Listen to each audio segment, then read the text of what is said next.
এমন কোনো আমল কি আমাদের আছে চলতে ফিরতে যে আমাদের গুনাহগুলো আমাদের জীবন থেকে মুক্ত হয়ে যাবে? নবী করিম সাল্লাল্লাহু আলাইহি ওয়াসাল্লাম অভিনব 3টা আমলের কথা বলেছেন। 3 আমলে বান্দার জীবনের যত সগীরা গুনাহ, ইমাম নবী বলতেছেন সেটা যদি সাগরের সমান হয় সব আল্লাহ মুছে দিবেন। একটা খাওয়া, আর একটা পড়া, আর একটা বলা। বলেন কি কি? খাওয়া, পড়া, বলা। আমরা খাই না এরকম কেউ নাই, আমাদের জামা কাপড় পরি নাই সমাজে এরকম কেউ নাই, আর জবান তো আল্লাহ দিয়েছেন। নবী বলছেন 3টা আমল।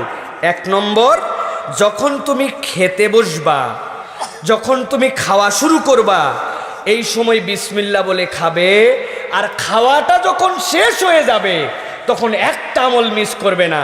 আল্লাহর কাছে বলবে আলহামদুলিল্লাহিল্লাযী আত'আমানি হাযা তুআমা, হে আল্লাহ প্রশংসা করছি তার যিনি আমাকে এই খাদ্য খাওয়ালেন, ওয়া রাযাকানি, আর যিনি আমার জন্যই রিজিক দিলেন, মিন গায়রি হাউলিম মিন্নি ওয়ালা কুওয়া, এই রিজিক পাওয়ার কোন শক্তি সামর্থ্য আমার ছিল না, যেই রব খাওয়ালেন, যেই রব আমাকে রিজিক দিলেন।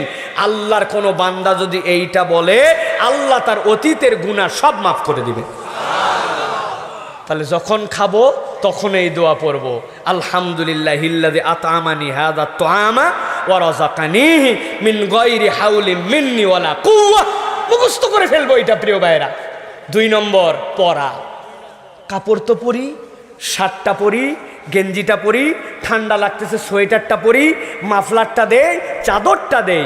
নবী বলছেন একটা আমল তোমাকে শিখায় দেই, তুমি যখনই কোনো কাপড় পরবে, টুপিটা মাথায় দিচ্ছ, টুপিটা এখানে ছিল, হাতে নিছো, দিয়ে দোয়া করবে আলহামদুলিল্লাহিল্লাযী কাসানি হাযা, ওই রবের প্রশংসা যিনি আমাকে এটা পরার তৌফিক দিলেন, ওয়া রাযাকানি, আর এইটা আমাকে রিজিক হিসাবে দিয়েছেন। এইটা কেনা, এইটা ম্যানেজ করা, এইটা কেনার মতো চাকরি করা, এইটা কেনার মতো সামর্থ্য দেওয়া, যেই রব আমাকে রিজিক দিলেন, মিন গায়রি হাউলিম মিন্নি ওয়ালা কুওয়া, আমার কোনো শক্তি ছিল না। আল্লাহ, বিশ্বাস করো আল্লাহ, এই 2টা আঙ্গুল যদি আমার গাডার দিয়ে আটকায় দিতে, তাহলে আমার শার্ট পরা, আমার সই করা বিরাট কঠিন ছিল। এই 2টা আঙ্গুল খালি একটু বাইন্ডে দিয়া 15 মিনিট ঘুরে দেখবেন ভাতটা খাবেন কেমনে, বদনা দিয়ে সুজবেন কেমনে, আর আপনি কলম দিয়ে সই করবেন কেমনে, আর হাতটা ঢুকাবেন কেমনে, একটু ভাইবে দেখেন। আল্লাহ, মিন গায়রি হাউলিম মিন্নি ওয়ালা কুওয়া, তুমি আমাকে যে পোশাক পরালে, রব্বুল আলামিন আমার তৌফিক ছিল না।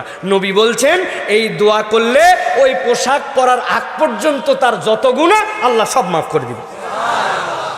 2 আমল, খাওয়া, পরা, বলা। নবী করিম সাল্লাল্লাহু আলাইহি সাল্লাম বলছেন সহিহ বুখারীর হাদিসের মধ্যে, তোমাদের জন্য 2টা কালেমা শিখায় দেই, এটা বলতেই থাকবে, সুবহানাল্লাহি ওয়া বিহামদিহি। বলেন সুবহানাল্লাহি ওয়া বিহামদিহি, সুবহানাল্লাহি ওয়া বিহামদিহি, সুবহানাল্লাহি ওয়া বিহামদিহি। কেউ যদি দিনের বেলা 100 বার বলে, সমুদ্রের ফেনা পরিমাণ তার সগীরা গুনাহ থাকলে আল্লাহ মাফ করে দিবেন। কঠিন? খাওয়া লাগেই, পড়া লাগেই, বলা লাগেই। 3টা আমল শিখবো, আমার সগীরা গুনাহ মাফ হতে থাকবে। আর কবিরা গুনাহ যদি করে থাকি, আল্লাহর কাছে তওবা করব। বান্দার হক নষ্ট, তার কাছে ফেরত দিয়ে ক্ষমা চাবো। আল্লাহ বান্দাকে জাহান্নামে দেওয়ার জন্য সৃষ্টি করেন নাই, বান্দাকে জান্নাতে নেওয়ার জন্য সৃষ্টি করছেন। সুবহানাল্লাহ। পারবো না ভাই এটা ইনশাআল্লাহ?